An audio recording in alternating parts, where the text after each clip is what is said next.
Is the Ugandan Knuckles really racist?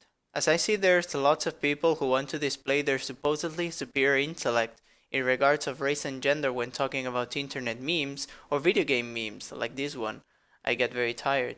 Instead of trying to use reason, why don't I just make an analysis slash interpretation of the meme and actually defend why it is not only not racist at all, but in fact something that supports and encourages diversity and racial slash cultural acceptance towards the Ugandan people.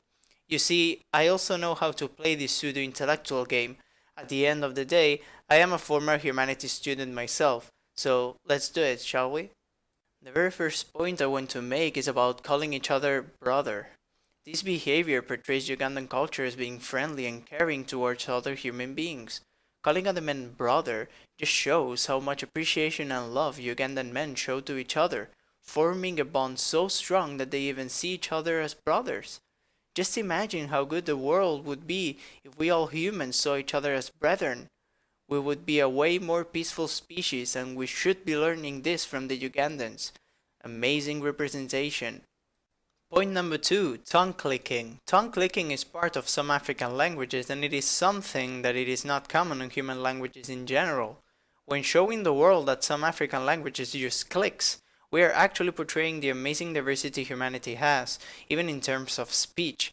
Anyone who has studied some linguistics will know that clicks are not very common, so the more representation they have, the more human patrimony we are preserving.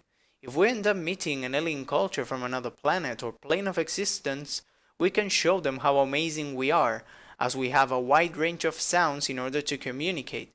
It is great for the Ugandan Knuckles meme to do the job we many times forget to do, that it is remembering how cool Africans actually are. Amazing representation. Point number 3, following the way. Following the way is a behavior that only enlightened and very intelligent creatures can have. Having a purpose in life other than just eating and reproducing is great. This behavior simply shows how Ugandans are not basic people who just like to do nothing but eat and have sex. They have purpose in life, and they are not afraid of collaborating with one another in order to achieve such victory. It portrays Ugandans as intelligent people who know how to think deeply about life and its meaning. Amazing representation. Point number 4, looking for a queen. This shows that the Ugandans are actually very humble people who do not constantly seek for power, rather looking for a responsible and wise leader who would lead their country to prosperity and to the end of the so-called way.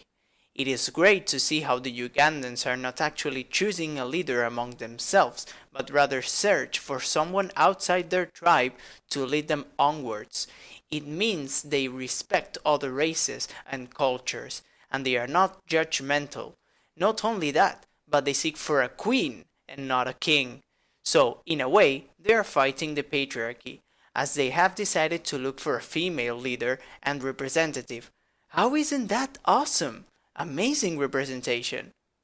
Point number 5, spitting on strangers. They also protect the clan by spitting on anyone who offends their people. Now this might look as an aggressive behavior, but it actually isn't.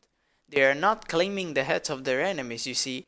They simply show their disgust towards people who fool them or try to disrespect the Ugandan culture. We could learn lots about the Ugandan and their ways of managing conflict. Last but not least, let's talk about drawing penises. We always relate this behavior to immaturity, but it is actually something very, very human. Since the dawn of time, human beings have drawn genitalia and sexual organs in order to show respect to our own sexuality and to praise the gods in order to be fertile so we can keep populating our planet. This practice is now seen as ridiculous and childish, but the Ugandans still do it with such purpose.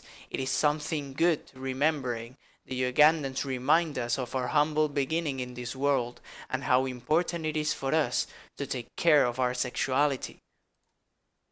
As you can see, anyone who knows how to analyze and interpret something can come to subjective conclusions about anything. Of course, it takes some thinking and some imagination. Not all brains are good at doing something like this in a convincing way. However, we people of humanity, especially those who love writing and texts in general, we can do it, and we love doing it.